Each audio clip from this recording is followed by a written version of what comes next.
Tamil matrimony Aadi offer. இப்ப membership எடுங்க, ஆடில ஃப்ரீயா யூஸ் பண்ணுங்க. சார், கேப் ஆட்டோ பைக்குன்னா ரெட் டாக்ஸி மட்டும்தான். உங்கள் சத்யாவில் இப்பொழுது ஆடி அதிரடி தள்ளுபடி. என் இதயத்தின் இடப்பக்கம் இருக்கும் விருச்சிக ராசிக்காரர்களே, வெற்றி ஏன் தாமதமாகுது? இதில் எதையோ ஒன்று நீங்கள் தொட்டிருக்கீங்க. அது என்ன தொட்டிருப்பீங்க? ஒரு நல்ல காரியம் ஆரம்பிக்கிறீங்களா? நீங்கள் என்னைக்கு ஆரம்பிச்சிருக்கீங்க நல்லா யோசிச்சு பாருங்க. நீங்கள் ஆரம்பிக்கிற நாள் நவமி, தசமி, திங்கக்கிழமை, புதன்கிழமையா இருக்கும். நம்பர் 2 உங்களுக்கு செட் ஆகாது. இப்போ தொடக்கூடாத தொழில் என்ன அப்படின்னா நீங்க என்ன சொல்லுவீங்க? சார், நாங்கெல்லாம் காலகாலமா மீன் பிடிக்கிறோமே. நீங்க பிடிங்க, ஆனா அதை பெரிய லெவல்ல பண்றதுக்காக இன்வெஸ்ட்மெண்ட். இயற்கை, நீங்க ஒரு இடத்துல இருக்கீங்க, ஹீலிங் பண்றது, ஒருத்தரை பேசியே சரி பண்றது, ஹிப்னடைஸ் பண்றது, மெஸ்மரிசம் பண்றது, ஒருத்தரை ஹீல் பண்றது. அகில உலக அம்மாக்கள்ல எல்லா லாங்குவேஜ்லயும் சொல்றேன், நீங்க யார் ப்ராப்ளம் பண்ணாலும் என்ன பண்ணும், ஒரு போய் அம்மா ஸ்தானத்துல இருக்கிறவங்ககிட்ட பகச்சிக்க கூடாது. பகச்சிக்கிட்டீங்கன்னா பிரச்சனை. நீருக்கு யார் எதிரி? நீருக்கு காற்று எதிரி. சும்மா இருக்கிற நீரை காற்று தடவி தடவி தான் அலையாக மாற்றுகிறது. இந்த கடல் எப்படி கடல் எங்க வந்துலிக்குது? போகக்கூடாத எல்லை என்ன? போகக்கூடாத எல்லை அமானுஷம். என்ன அமானுஷம்? விருச்சிக ராசிக்காரர்கள் பாருங்க, பெரும்பாலும் சாமி, கண்ணுக்கு தெரியாத அமானுஷ சக்திகள்லாம் இருக்குல்ல. உலகெங்கிலும் இருக்கும் ஐபிசி பக்தி நேயர்கள் அனைவருக்கும் வணக்கம். நான் உங்கள் ராம்ஜி. என் இதயத்தின் இடப்பக்கம் இருக்கும் விருச்சிக ராசிக்காரர்களை, உண்மையிலே ஐபிசி பக்திக்கு நெஞ்சார்ந்த நன்றி. உங்களை நான் எவ்வளோ விரும்புகிறேங்கிறத உங்கள்கிட்ட கொண்டாந்து சேர்த்த பெருமை இந்த ஊடகத்தை சேரும் வகையில் ஐ லவ் யூ ஆல். விருச்சிக ராசிக்காரர்கள் உலகில் எந்த பகுதியில் இருந்தாலும் உங்களுக்கு ஓடி வந்து உங்களுக்கு நன்மை சொல்வது என் பழக்கம். வகையில் விருச்சிக ராசிக்காரர்களுக்கு மட்டும் என்னன்னே தெரில சார். எனக்கும் காடுக்கு என்ன ப்ராப்ளம்னே தெரில சார். எப்போ பாரு எமோஷனாகவே வச்சிருக்கு சார். ஏன் சார் எனக்கு மட்டும் ஒரு நல்லதே நடக்குது அப்படின்னா, இது தெரியாமல் போச்சே அப்படின்னா நீங்கள் என்ன சொல்லுவீங்க அப்படிங்கிறத அந்த டைட்டிலோட நோக்கம். இதை நம்ம பண்ணல, ஆமாம்ல அப்படிங்கிறது தான் இந்த பதிவோட நோக்கம். இப்போ நான் இதில் சொல்கிறத ஜஸ்ட் விட்டுருங்கன்னா என்ன, இன்னையோட இதை பண்ணாதீங்க. அதை பண்ணாமல் இருந்து பாருங்க, உங்கள் வாழ்க்கை மாறும். அதான் இந்த பதிவோட நோக்கம். அப்போது அதிர்ஷ்டம் ஏன் தாமதமாகுது, வெற்றி ஏன் தாமதமாகுது? இதில் எதையோ ஒன்று நீங்கள் தொட்டிருக்கீங்க. அது என்ன தொட்டிருப்பீங்க? ஒரு நல்ல காரியம் ஆரம்பிக்கிறீங்களா? நீங்கள் என்னைக்கு ஆரம்பிச்சிருக்கீங்க நல்லா யோசிச்சு பாருங்க. நீங்கள் ஆரம்பிக்கிற நாள் நவமி, தசமி, திங்கக்கிழமை, புதன்கிழமையாக இருக்கக்கூடாது. அப்படி ஆரம்பிச்சிருந்தீங்கன்னா நெஞ்சில் வச்சு யோசிச்சு பாருங்க, ஆமாம்ல கரெக்டா அப்படிங்கிற மாதிரி. அதான் திங்கள், புதன், அஷ்டமி, நவமி. அஷ்டமி நவமி யாரும் பண்ண போகிறதில்ல. அதோட சேர்த்து உங்களுக்கு தசமியும் சேர்த்து ஒரு ஆட் பண்ணிக்கோங்க. இதெல்லாம் உங்களுக்கு ஆகாது. அந்த நாள் பக்கமே போகாதீங்க. Number 2, no dealing. உனக்கு எனக்கு சம்மந்தமே இல்லை அப்படிங்கிற மாதிரி. ஏன்னா சந்திரன் உங்களுடைய ஜென்ம எதிரி, பாதகாதிபதி. உங்களுக்கு ஆகாது சார். ராசி ரீதியாக ஆகும், அது கடகம், அது வேற, அந்த கான்செப்டே வேற. நான் சொல்கிற கான்செப்ட் என்ன அப்படின்னா, நம்பர் 2 உங்களுக்கு செட் ஆகாது. ரைட்.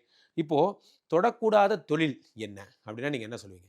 விருச்சிக ராசிக்காரர்களுக்கு தொடக்கூடாத தொழில்னா மருத்துவ தொழில் பண்ணக்கூடாது, ஜவுளி தொழில் பண்ணக்கூடாது, மீன் பிடித்தல் பண்ணக்கூடாது. சார், நாங்கெல்லாம் காலகாலமாக மீன் பிடிக்கிறோமே. நீங்கள் பிடிங்க, ஆனால் அதை பெரிய லெவலில் பண்ணுறதுக்காக இன்வெஸ்ட்மெண்ட் பண்ணாதீங்க. இயற்கை, நீங்கள் ஒரு இடத்துல இருக்கீங்க, ஒரு தொழிலாக பண்ணிட்டு வரீங்கன்னா அதோட விட்டுருங்க. நான் சொல்கிறது வேற. நான் சொல்கிறது அதை எக்ஸ்ப்ளோர் பண்ணுறேன், பெருசாக்குறேன்னு இறங்காதீங்க, நஷ்டமாயிடுவீங்க. அது உங்களுக்கு பிளெஸ்ஸிங் கிடையாது, அது உங்களுடைய வாழ்வு முறை, அவ்வளோதான். அப்போது மீன் பிடித்தல் வராது. ரைட். அப்போது டெக்ஸ்டைல்ஸ், நூல் பிரிக்கிறது, இந்த திருப்பூர் பக்கம்லாம் பார்த்தீங்கன்னா இதெல்லாம் பண்ணுவாங்க. இந்த நூல்லாம் தனியாக பிரித்து அதில் பஞ்சு பிரிக்கிறது, அதெல்லாம் வேண்டாம். இப்போ புதன்னா ரேப்பர், அதாவது அட்டை போடுறது, இந்த ஸ்டேஷ்னரி ஒர்க்ஸ் பண்ணுறது, பிரிண்டிங்கு, அச்சகம், இதெல்லாம் வேண்டாம். சைக்காலஜி, நான் சந்திரன் ஜென்ம எதிரி. இப்போ இந்த உளவியல் ரீதியான விஷயங்கள், ஹீலிங் பண்ணுறது, ஒருத்தரை பேசியே சரி பண்ணுறது, ஹிப்னடைஸ் பண்ணுறது, மெஸ்மரிசம் பண்ணுறது, ஒருத்தரை ஹீல் பண்ணுறது, ஒருத்தரோட பிரச்சனைகளை கவுன்சிலிங் கொடுக்கறது நடக்காது. நடந்தாலுமே இயல்பாக நடக்குமே தவிர ப்ரொஃபஷனலாக இருக்காது. அதனால் இதெல்லாம் நீங்கள் தொடக்கூடாது. ஸோ அப்போ என்ன தான் சார் நான் செய்யணுங்கிறீங்க? சொல்ல மாட்டேன். ஏன்னா நான் என்ன செய்யணுங்கிறத அடுத்த பதிவில் சொல்ல. இப்போ நீங்கள் என்ன செய்யக்கூடாதுன்னு மட்டும்தான் சொல்லியிருக்காங்க. என்ன நான் அவங்க சொல்கிறத நான் கேட்க முடியும். நீங்கள் கமெண்ட்டில் போடுங்க. அப்போது 1 6 கோடி நகை செவ்வாய் இருப்பதால் ரியல் எஸ்டேட்டை தொட்டேன், இருக்கிற காசெல்லாம் போய் லாக் ஆயிடுச்சு. அது நடக்கிற ஒரே ஆள் யார்? அது நீங்கள் தான். நமக்கு தெரியாத வேலை ஏன் கோபால்? நமக்கு இந்த பால் வியாபாரம் பண்ணுறதுக்கே காசு இல்லையே, நமக்கு இவ்வளோ பெரிய ப்ராஜெக்ட் தேவையா? யோசித்து செய்யுங்க. கல், மண், ஜல்லி, கட்டடம், யாராவது கூப்பிட்டு வாங்க ஜி, ஒரு 10 ஏக்கர் நம்ம இடம் எடுத்து விற்று லே அவுட் போடலாம், வணக்கம் ஜி, நன்றி ஜி, வாழ்த்துக்கள் ஜி, போயிடாதீங்க, மாட்டிப்பீங்க. ரைட்டா? உங்களுக்கு அன்பாக சொல்கிறேன், நான் ஒரு ஸ்டைலில் சொல்கிறேன். நான் சொல்ல கொஞ்சம் சீரியஸாக எடுத்துக்கோங்க. உங்களுக்கு புரியணுங்கிறதுக்கு தான் ஜாலியாக சொல்கிறேன். ரைட்டா? ரியல் எஸ்டேட் வேண்டாம், மாட்டிப்பீங்க. ரைட். அடுத்ததாக தொடக்கூடாத காரியம்னா என்ன சொல்லலாம்? யாரெல்லாம் ஃபிஷ்ஷு, அதாவது வந்து கடல்வாழ் உயிரினங்களை துன்புறுத்துனீங்கன்னா, இந்த துன்புறுத்துறதுன்னா என்ன சார்? சார் நீங்கள் ப்ரான் ஷாப் வச்சுக்கோங்க. நீங்கள் வந்து இறால் பண்ணி பிஸ்னஸ் பண்ணுறவங்களா இருங்க. ஃபிஷ் ஷாப் வச்சுக்கோங்க. நீங்கள் உங்கள் கையால் கட் பண்ணாதீங்க. அந்த விஷயத்தை மட்டும் இன்னொருத்தர் பண்ணி நீங்கள் வாங்கி விற்றா நோ ப்ராப்ளம். இந்த கடல் மாதா இருக்கா இல்லையா, இந்த சந்திரன், அவள் தான் உங்களுக்கு எதிரி. இவளை கோவப்படுத்துகிற மாதிரி விஷயங்கள், அதே மாதிரி பால் சம்மந்தப்பட்ட விஷயங்களில் நீங்கள் வந்து கரெக்டாக க்ளீனாக இருக்கணும். அது ஏதாவது பிஸ்னஸ் பண்ணீங்க அப்படின்னா, ஒரு தவறு ஏதாவது முன்ன பின்ன நீங்கள் சம்பாதிச்சிடலாம் நினச்சிட்டிங்கன்னா போச்சு, உங்களை விட்டு எல்லா ஐஸ்வர்யமும் போயிடும். செய்யக்கூடாத விஷயம் என்ன? குரு நிந்தனை. உங்களுக்கு 2 கூடியவராக குரு நிந்தனை. நான் நிறைய இடங்களில் இந்த குருவை பற்றி பேசுகிறேன். காரணம் என்ன அப்படின்னா, ஒன்று தெளிவாக புரிந்து கொள்ளுங்கள். குரு நினைத்தால் ஒரு உலகத்தையே உருவாக்குவார். விருச்சிக ராசிக்காரர்களுக்கு கண்கண்ட தெய்வம் யாரு? குரு தான். ஸோ அப்போ அம்மாவை ஏற்று பேசக்கூடாது. விருச்சிக ராசிக்காரர்கள் யாரேனும் அம்மாவை ஏற்று பேசினா தொடக்கூடாத காரியம் என்ன? அம்மாவுக்கு சில பேர்லாம் தப்பாக எடுத்துக்காதீங்க. சில பேர்லாம் பெற்ற தாயை கைவிட்டவங்களாம் இருக்காங்க. சில பேர் பார்த்தீங்கன்னா, கல்யாணம் ஆனதுக்கப்புறம் அம்மாவுக்கு பணம் அனுப்புறதே இல்லை, கல்யாணம் ஆனதுக்கப்புறம் அம்மாவை கவனிக்கிறதே இல்லை அப்படின்னா, இந்த நேரத்தில் வருத்தத்தோடு சொல்லிக்கிறேன், தயவுசெய்து இந்த பதிவோடு அதை மறந்துடுங்க. இனிமேல் அம்மாவுக்கு பணம் அனுக்க ஆரம்பிங்க, சரியாயிடுவீங்க. அம்மாவோட ஆசீர்வாதம் உங்களுக்கு ரொம்ப தேவை. ஏன்னா சந்திரன் வந்து உங்களுக்கு ப்ராப்ளம். அம்மா வடிவில் இருக்கக்கூடியவர்கள், சித்தி பெரியம்மா அந்த மாதிரி, இவங்க யாராவது உங்கள்கிட்ட கோபமாக இருந்தாங்கன்னா கூட அவங்கள்ட்ட ஒரு சாந்தமும் லேத்து சௌக்கியமும் லேத்து போயிட்டு என்ன பண்ணோம், என்ன குருஜி தெலுங்குலாம் பேசுகிறீங்க, அகில உலக அம்மாக்கள்லாம் எல்லா லாங்குவேஜ்லையும் சொல்கிறேன். நீங்கள் யார் ப்ராப்ளம் பண்ணாலும் என்ன பண்ணணும், அப்படி போய் அம்மா ஸ்தானத்தில் இருக்கிறவங்கள்ட்ட பகச்சிக்க கூடாது. பகச்சிக்கிங்கன்னா பிரச்சனை. கம்பெனியில் அம்மானு ஒருத்தரை கூப்பிட்டு இருந்தீங்க, பிரச்சனை. ஓகே, இருக்கக்கூடாது, பார்த்துக்கோங்க. அடுத்து வாழக்கூடாத திசைன்னா என்ன சொல்லலாம்? வாழக்கூடாத திசையா? இது என்ன புதுசாக இருக்கே சாஸ்திரம் சொல்லியிருக்கு. என்ன சொல்லியிருக்கு? செவ்வானா தெற்கு, அதனால் செவ்வாய் வேண்டாம், தெற்கு திசை வேண்டாம் அப்படின்னு. அப்போது அதே தான் புதனும், அதனால் அவன் 8 கோடி அவனே தான், அதனால் அதுவும் வேண்டாம். அடுத்ததாக உங்களுக்கு சேரக்கூடாத நண்பர்கள்னால் யார்? நீங்கள் ஒரு வாட்டர், யார்? நீங்கள் ஒரு நீர் ராசி. உங்களுக்கு யார் ப்ராப்ளம்? உங்களுக்கு நெருப்பு தான் ப்ராப்ளம். நீர், நன்றாக புரிந்து கொள்ளுங்கள். எல்லாத்துக்குமே நெருப்பு ப்ராப்ளமாக இருக்கிறத விட முக்கியமான உங்கள் ப்ராப்ளம் இன்னொருத்தர் இருக்கார். நீருக்கு யார் எதிரி? நீருக்கு காற்று எதிரி. சும்மா இருக்கிற நீரை காற்று வந்து தடவி தான் அலையாக மாற்றுகிறது. இந்த கடல் எப்படி கடல் ஏன் கொந்தளிக்குது? காத்திருக்கிறதுனால கொந்தளிக்குது. அப்போ விருச்சிகத்துக்கு ஜென்ம எதிரி யாரு? கும்பம். அதே மாதிரி மேலே மிதுனம், இந்த பக்கம் துலாம். இந்த 3 காற்று ராசிகள். இவங்க 3 பேரும் உங்களை டிஸ்டர்ப் பண்ணிட்டே இருப்பாங்க. மரங்கள் அமைந்த நினைத்தாலும் காற்று ஓய்வெடுக்க விடுவதில்லை. அது மாதிரி நீங்கள் அமைதியாக இருந்தாலும் வழியக்கு வந்து ஒம்பழுத்துட்டு போவாங்க. அது இவங்க தான். ரைட். அடுத்ததாக அணியக்கூடாத வண்ணம் என்ன? வெள்ளை. ஸோ வெள்ளை, அது ஏன் வெள்ளை ஆகாதுன்னா, உங்களுக்கு சந்திரன் ஆகாது. அதில் இந்த வெள்ளை கலர் செருப்பு போட்டுக்கிறது என்ன, ஃபார்ச்சுனரை ஒயிட் கலரில் வாங்கி அரசியல்வாதி மாதிரி போகிறது வந்து நமக்கு வேண்டாம். ஏன்னா நீங்கள் விருச்சிக ராசி, உங்களுக்கு ஒயிட் ஆகாது. ஒயிட் எந்த வடிவிலையும் ஆகாது. நான் சொல்கிறத கேட்டுக்கோங்க, புரிஞ்சுக்கோங்க. ஒயிட் எந்த வடிவிலையும் ஆகாது. வெள்ளை பூக்கள் உலகம் எங்கும் மலர்கவே மலரட்டும், எல்லோரும் ஜாலியாக இருக்கட்டும். நமக்கு ரெட்டு பூ, நமக்கு பூ கலர் வேறு, நமக்கு ஒயிட்டு பூ கிடையாது. அந்த மாதிரி ஜாலியாக எடுத்துக்கோங்க. ஒயிட் நமக்கு வேண்டாம். முக்கியமான காரியங்கள் போகிறதா இருந்தால் ஒயிட்டை அவாய்ட் பண்ணு. ரைட்டா? ரைட். அடுத்து போகக்கூடாத எல்லை என்ன? போகக்கூடாத எல்லை அமானுஷம். என்ன அமானுஷம்? விருச்சிக ராசிக்காரர்கள் பாருங்கள், பெரும்பாலும் சாமி இதெல்லாம் சொல்கிறாங்கல்ல, இந்த கண்ணுக்கு தெரியாத அமானுஷ சக்திகள்லாம் இருக்குல்ல, அதை நம்புறவங்களாம் இருப்பீங்க. காரணம் தெரிஞ்சுக்கோங்க, இந்த நேரத்திலே சொல்லிடுறேன். 9 கூடையவனாக சந்திரன் இருப்பதால், சந்திரன் கடகராசியை சேர்ந்தவன் என்பதால், அந்த கடகத்தில் கேது ஜென்ம எதிரி என்பதால், இப்படி கடகத்துக்கு கேது எதிரி, சிம்மத்துக்கு ராகு எதிரி. இதுதான் இந்த லாஜிக். இதான் சூரிய கிரகணம், இதுதான் சந்திர கிரகணம். இந்த கேது யாருன்னு பார்த்தீங்கன்னா, மந்திர மாந்திரிகம் இதெல்லாம் சொல்கிறாங்கல்ல, இதெல்லாம் இந்த கேது. அப்போது விருச்சிக ராசிக்காரர்கள் ஏதேனும் நடந்தால் கூட, இது யாரோ ஏதோ நமக்கு வச்சுட்டாங்க இப்படி நீங்கள் நினைக்கிறீங்க தெரியுமா? இதுக்கு காரணமே என்னென்னா, இந்த 9 கோடியும் பாதகாதிபதியாக இருக்கிறதால தான். அப்போது இதை நோக்கிய பயணத்தை நீங்கள் எடுக்கிறீங்கன்னு வச்சுக்கோங்க. இதை நோக்கி சித்தி எடுத்துக்கிறீங்க, உபாசனை எடுத்துக்கிறீங்க, இதை நோக்கிய ஜெய்காளி எடுத்துக்கிறீங்கன்னு வச்சுக்கோங்க. வேணாம், நோ காளி வேண்டாம். அது அப்படியே இழுத்துட்டு கூட்டு போயிடும். பியூர் அப்படி ஃபுல் அண்ட் ஃபுல்லாக அந்த ஆளாகவே மாறிடுவீங்க. இந்த மாந்திரிகம் சம்மந்தப்பட்ட விஷயங்கள் தொடவே கூடாது. நீங்கள் அது பக்கமே போகக்கூடாது. அப்போது தெய்வ வழிபாடோடு நிறுத்திக்கணுமே தவிர, கண்ணுக்கு தெரியாத சக்திகளை நம்பக்கூடாது. அது நமக்கு வேண்டாம். அண்ணே நமக்கு வேண்டான்னே, நமக்கு அது வேண்டாம். ரைட். இப்போது என் கையை பிடிச்சிக்கோங்க. விருச்சிக ராசிக்காரர்கள் வீட்டுக்கு வரணும் அப்படின்னு எனக்கு ரொம்ப ஆசை. உலக நாடுகளில் இருக்கிற விருச்சிக ராசிக்காரர்கள்லாம் ஒரு நாளாவது உங்கள் வீட்டுக்கு வரணும்னு எனக்கு ஆசை. ஆனால் அவ்வளோ பெரிய கூட்டம் வரும்னு நான் எதிர்பார்க்கல. ஸோ இப்போது இருந்தாலும் விர்ச்சுவலாக உங்கள் மனதுக்குள்ளே வரேன். இப்போது உங்கள் கையை பிடிச்சிட்டு உங்கள் வீட்டுக்குள்ளே வரதா கற்பனை பண்ணிக்கோங்க. உங்கள் வீட்டை சுற்றி பார்க்க போகிறேன். உங்கள் வீட்டில் இருக்கிற சாமி படங்கள்லாம் பார்க்குறேன். எதெல்லாம் நீங்கள் வச்சுக்க கூடாது. அப்போ கூட அதான் வச்சுக்க கூடாதுன்னு சொல்ல போகிறேன். அதெல்லாம் நீங்கள் என்ன பண்ணிட போகிறீங்க, சொன்ன உடனே மாற்றிட போகிறீங்க. உடனே ஒரு மாற்றத்துக்கு உட்படுறீங்க. உங்கள் வீட்டு வாசலுக்கு வந்து பார்க்குறேன், அங்கே இருக்கிற செடிகளை, அங்கே இருக்கிற பூச்செடிகள், மரங்கள், உங்களுடைய பெட் டாக்ஸ்லாம் பார்க்குறேன். ஸோ இதில் எது இதெல்லாம் வேண்டான்னு சொல்லணும், கையோட உடனே மாற்றிடுறீங்க. அப்போது ஒரு எக்ஸ்சேஞ்ச் பண்ணிடுறீங்க. உங்களுக்கு ஏற்ற பொருட்களை வச்சுக்கிறீங்க. அதான் சார் என்ன பொருள்னு சொல்லுங்கள் சார். சொல்ல மாட்டேன். இப்போ என்ன சொல்லக்கூடாதுங்கிறத மட்டும்தான் இப்போ சொல்லுவேன். ரைட்டா? ஸோ இப்போ நான் சொல்கிறத மட்டும் கேட்டு அதை நீங்கள் அவாய்டு எப்படி பண்ணுங்கிறத யோசிங்க. ஓகேவா? இப்போது அவ்வகையில் விருச்சிக ராசிக்காரர்களுக்கு 3 நட்சத்திரங்கள் சொல்லப்பட்டிருக்கீங்க. என்ன அப்படின்னா விசாகம், அனுஷம், கேட்டை. விசாகம், அனுஷம், கேட்டை. இவங்க 3 பேருக்கும் எது வந்து ஆகாத மரம் எது அப்படின்னா, விசாகத்துக்கு ஆகாத மரம் அப்படின்னா என்ன சொல்லலாம் அப்படின்னா, அத்தி மரம், நாவல் மரம். பெரும்பாலும் வீட்டில் வளர்த்த போகிறதில்ல. அத்தி மரம் யாராவது வளர்த்துவானா அப்படிலாம் இருந்தாலும் உங்கள் வீட்டு பக்கத்தில் ஏதாவது அத்தி மரம் இருக்குது, உங்கள் வீட்டு கேட்டு ஓட்டின மாதிரியே இருக்குது, காம்பவுண்டு சுவரில் ஒரு கிளை உள்ளே வருது, வேண்டாம், அது நமக்கு ஆகாது. அதை எப்படியாவது அவாய்ட் பண்ணுற வழியை பாருங்கள், கழிச்சு விடுங்க, ஏதாவது ஒன்று பண்ணுங்கள். அடுத்த அனுஷ நட்சத்திரக்காரர்களுக்கு கருங்காலி வில்வம் ஆகாதுங்கிறாங்க. பெரும்பாலும் வீடுகளில் யாரும் வில்வம் வைக்க மாட்டாங்க. இருந்தாலும் உங்களுக்கு வில்வம் சம்மந்தப்பட்ட பொருட்கள் ஏதேனும் இருந்தாலும் சரி, வில்வத்தில் இருக்கிற மரம், அதில் கட்டை, வில்வ கட்டை, அது மாதிரிலாம் வச்சுருந்தா கூட வேண்டாம், அதை பண்ணாதீங்க. சில பேர் வில்வ காய்க்காக வளர்த்துவாங்க, பிரதோஷத்துக்காக, அதெல்லாம் கூட வேண்டாம். ஏக பில்வம் சிவார்ப்பணம்னு வளர்த்துவாங்க, அது கோயிலில் தான் வளர்த்துரும், நீங்கள் வளர்த்தக்கூடாது. ஸோ வில்வம் வேண்டாம். அதே மாதிரி உங்களுக்கு கருங்காலி யாரும் வளர்த்த போகிறதில்ல, அது நீங்கள் பெரும்பாலும் கருங்காலியில் பண்ண பொருட்களும் வேண்டாம். இதோட சேர்த்து நீங்கள் வச்சுக்கோங்க அந்த பாயிண்ட்டையும். ஸோ விசாகம், அனுஷம். அடுத்ததாக கேட்ட சொல்கிறேன், செங்காலி. அவர் கருங்காலினா நீங்கள் செங்காலி. ஸோ உங்களுக்கு அந்த செங்காலி ஆகாது. அது செங்காலி நம்ம பார்த்தது கூட கிடையாது சார், பார்த்தது கிடையாதுன்னு விட்டுருங்க. அது வளர்த்தணுங்கிற ஐடியாவுக்கு போகாதீங்க, அதில் செய்த பொருட்களை வச்சுக்கணுங்கிற ஐடியாவுக்கும் போகாதீங்க. மரம் அண்டு மரம் சார்ந்த அவுட்புட்னு கூட வச்சுக்கலாம். ஸோ அப்போது நீர் மருதுன்னு ஒன்று இருக்குது, அதெல்லாம் விடுங்க. நீர்மொழி வேறு, அதெல்லாம் கிராமங்களில் பண்ணுவாங்க, நமக்கு அது வேண்டாம். இப்போது செங்காலி வேண்டாம். இப்போது வீட்டில் வைக்கக்கூடாத மலர்கள்னால் என்ன சொல்வீங்க? இந்த பூச்செடி நம்ம வீட்டுக்கு வேண்டாம் அப்படின்னா என்ன சொல்லலாம் அப்படின்னா, விசாக நட்சத்திரக்காரர்களை பொறுத்த வரைக்குமே ரெட் ரோஸ், காஷ்மீர் ரோஸ் சொல்கிறாங்கல்ல, அந்த ஐ லவ் யூ ப்ரப்போசல் பண்ணுற ரோஸ் இருக்குல்ல, அது வேண்டாம். அதுக்கு பதிலாக வேறு ஏதாவது செடி வைங்க, வேறு ஏதாவது வச்சுக்கோங்க. இந்த பட் ரோஸ்னு சொல்லுவாங்க, அது பேரே பட் ரோஸ். பட்டு வண்ண ரோசாவா வேணாம், நோ பட்டு வண்ண ரோசா.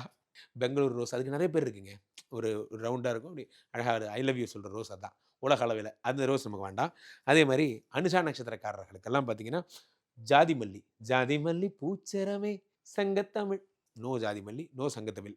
அப்போது ஜாதி மல்லி வேண்டாம், அதை அவாய்ட் பண்ணுங்க. அடுத்ததாக உங்களுக்கு கேட்ட நட்சத்திரக்காரர்களுக்கு அவாய்ட் பண்ண வேண்டிய பூக்கள் அப்படின்னு பார்த்தீங்கன்னா, வில்வ பூன்னு சொல்கிறாங்க. அது நம்ம பண்ண போகிறதில்ல. நான் ஃபஸ்ட்டே சொன்னேன், வில்வ மரம் வச்சா வில்வ பூ வரப்போகுது.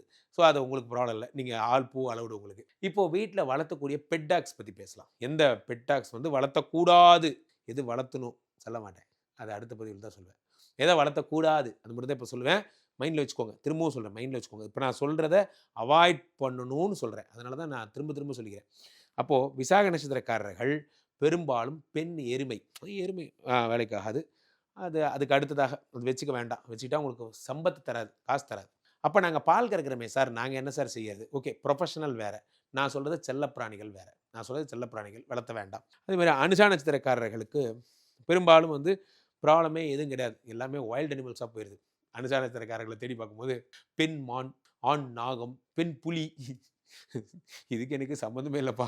அப்போ விட்டுருங்க, உங்களுக்கு ஆள் எல்லாம் அலவுடு. அப்போ அனுஷா நட்சத்திரக்காரர்கள் என்ன வளர்த்தலாம்? நான் வந்து ரேட் வளர்த்தலாமா? வளர்த்தலாம். கேட்டு வளர்த்தலாம், டாகு வளர்த்தலாம், என்ன வேணால் வளர்த்தலாம். ஸோ உங்களுக்கு ஆள் எல்லாம் அலவுடு, எக்ஸப்ட் புலி மட்டும் வளர்த்தாதீங்க. என்ன அது புதுசாக இருக்குது, உங்களுக்கு ப்ராப்ளத்துலேருந்து விடுதலை சார், நீங்கள் என்ன வேணால் பண்ணுங்கள். அடுத்து கேட்ட நட்சத்திரக்காரர்கள் உங்களை பொறுத்த வரைக்குமே குதிரையோ நாயோ உங்கள் வீட்டில் டாக் இருந்ததுன்னா வளர்த்த வேண்டாம், அதை விட்டுருங்க.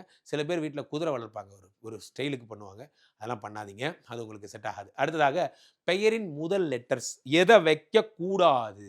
பிறந்தவொன்னே குழந்தைக்கு நம்ம என்ன கேட்போம்? குழந்தைக்கு பிறந்த பேர் எதை வைக்கணும்னு கேட்போம். இப்போ நான் என்ன சொல்கிறேன்? எதை வைக்கக்கூடாதுன்னு சொல்கிறேன். இது குழந்தைக்கு, நீங்கள் நேரம் குழந்தைக்கு பேர்லாம் வச்சுருப்பீங்க. நான் சொல்கிறது என்ன அப்படின்னா, உங்கள் ஒரு கம்பெனியோட பேர், உங்களோட பிஸ்னஸோட பேர் வைக்கிறீங்க, இந்த மாதிரி ஏதோ ஒரு பேரில் வைக்கிறீங்க, சால் ஆரம்பிக்கிற ஒரு பேர் செட்டே ஆகலை அப்படின்னா என்ன பேர் அவாய்ட் பண்ணணும்? அந்த மாதிரியான எந்த பேர்லாம் அவாய்ட் பண்ணணும்னு இப்போ நான் உங்களுக்கு சொல்ல போகிறேன். இப்போது அனுஷம் ஃபஸ்ட்டு ஒரு விசாக நட்சத்திரத்துலேருந்து போயிடலாம். விசாக நட்சத்திரக்காரர்கள் எந்த பெயரை அவாய்ட் பண்ணணும்? பாயிண்ட் நம்பர் 1, ஜேஜாஜிஜோ, ஜேஐஜேஓ, ஜேஜாஜிஜோ, ஜேவே வேண்டாம் சார், விட்டுருக்கு. அடுத்ததாக தூ வாவி, இது 3 பேர். அனுஷா நட்சத்திரக்காரர்கள் அவாய்ட் பண்ண வேண்டிய லெட்டர்ஸ் என்ன அப்படின்னா, வே, ஓ, கா கி, வே ஓ கா கி இதெல்லாம் வேண்டாம். அதே மாதிரி கூ கூட வேண்டாம். கக்கா கி கி கூ கே நல்லா இருக்குல்ல பாருங்க. அது எவ்வளோ கஷ்டப்பட்டு பாடியிருப்பாங்க. அனுச்சா உங்களுக்காக தான் பாடியிருக்காங்கன்னு நினைக்கிறேன். கா கா கி கூ எப்படிலாம் சொல்லி தர வேண்டியிருக்கு. கா கா கி கூ ஒரு படத்தில் பாட்டு வரும். அந்த மாதிரி காக்கா கி கூ உங்களுக்கு வேண்டாம். சிம்பிள், உங்களுக்கு மனப்பாடம் பண்ணுறது ரொம்ப ஈஸி. காக்கா கி கூ. அடுத்ததாக கேட்ட நட்சத்திரக்காரர்கள் சே சா சி, சே சா சி, எஸ் சீரிஸே வேண்டாம், எஸ்ஸே வேண்டாம், சே சா சி இதை மட்டும் நீங்கள் ஃபாலோ பண்ணுங்கள். வீட்டில் வைக்கக்கூடாத சாமி படங்கள் கடைசியாக ஒன்று முடிச்சிடுறேன். இந்த சாமி படம் வீட்டில் நீங்கள் கையில் காப்பாகவோ மோதிரமாகவோ பெண்டன்ட்டாகவோ போட்டிருந்தால் பிரச்சனை வரும்னா என்ன சொல்லலாம்? பிரச்சனை வருமா? வேண்டான்னு அட்வைஸ் பண்ணுறாங்க, வேண்டாம் விட்டுருங்களேன்.